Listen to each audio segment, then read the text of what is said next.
আসসালামু আলাইকুম। মারুফা কুকিং স্টুডিওতে আপনাদের জন্য একটি রেসিপি নিয়ে হাজির হয়ে গেলাম। আজকের রেসিপি পাঙ্গাস মাছের শাহী ভুনা। এই ভুনাটি আমরা কিভাবে করব তাই আজকে দেখিয়ে দিচ্ছি।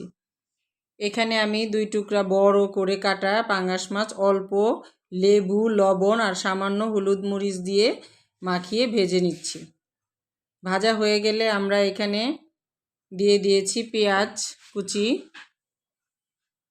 1 কাপ পেঁয়াজ কুচি, তাতে দিয়েছি আদা রসুন বাটা 1 চা চামচ আর ধনিয়ার গুঁড়া 1 চা চামচ, হলুদ মরিচের গুঁড়া 1 চা চামচ আর হাফ চামচ জিরার গুঁড়া। এগুলো দিয়ে একটু পানি দিয়ে আমরা মশলাটাকে কষিয়ে নিচ্ছি। মশলাটাকে অবশ্যই ভালোভাবে কষিয়ে নিতে হবে। সব রান্নার মশলা কষানোই হলো একটা বড় চ্যালেঞ্জ। যে মশলাটা ভালো করে মশলার পরিমাণটা ভালো হলে আর কষানো হলে রান্নাটা খুবই মজা হয়। তো দেখতেই পাচ্ছেন মশলাটা আমরা নেড়েচেড়ে কষিয়ে নিচ্ছি।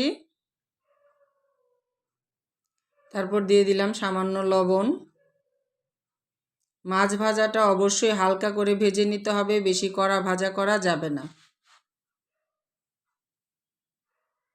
তো ঢেকে আমরা মশলাটাকে 2 মিনিট কষিয়ে নিলাম। কষানো মশলায় তেল উঠে এসেছে। এই পর্যায়ে আমি এখানে দিয়ে দিব 3 টেবিল চামচ টমেটো সস। তো আমার এই টমেটো সসটি আমি নিজেই তৈরি করেছি, হোমমেড টমেটো সস। আপনারা কেনা টমেটো সসও দিয়ে নিতে পারেন। তো টমেটো সস দিয়ে কষানো মশলাটাকে আরেকটু কষিয়ে নিলাম। তারপর ভেজে রাখা পাঙ্গাস মাছের টুকরাগুলোকে এখানে দিয়ে দিচ্ছি। তো পাঙ্গাস মাছটা কি পরিমাণ ভাজা হয়েছে আপনারা দেখে বুঝে নেবেন। একদম অল্প পরিমাণ করে আমরা ভেজে নিয়েছি।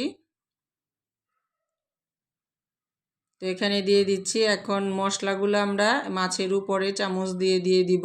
স্বাদটা অনেক অংশে বেড়ে যাবে।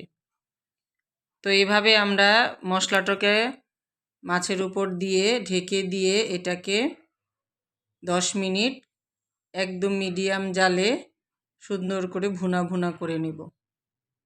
তো যখন এটা ভুনা হয়ে যাবে তখন এখানে দিয়ে দিব 2 চা চামচ ঘি।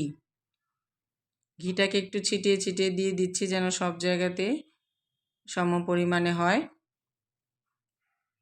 তো ঘি দেয়া হয়ে গেলে এটাকে আরও ঢেকে একেবারে ডিম আছে এটাকে আরও 5 মিনিট কষিয়ে নিব বা রান্না করে নিব।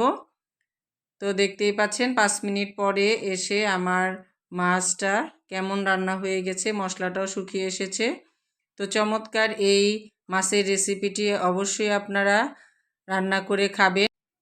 অবশ্যই রান্নাটি কেমন হলো কমেন্টের মাধ্যমে আমাকে জানাবেন। আর লাইক, কমেন্ট ও শেয়ারের মাধ্যমে আমার পেজটিকে সবার কাছে পৌঁছে দেওয়ার জন্য অনুরোধ রইল।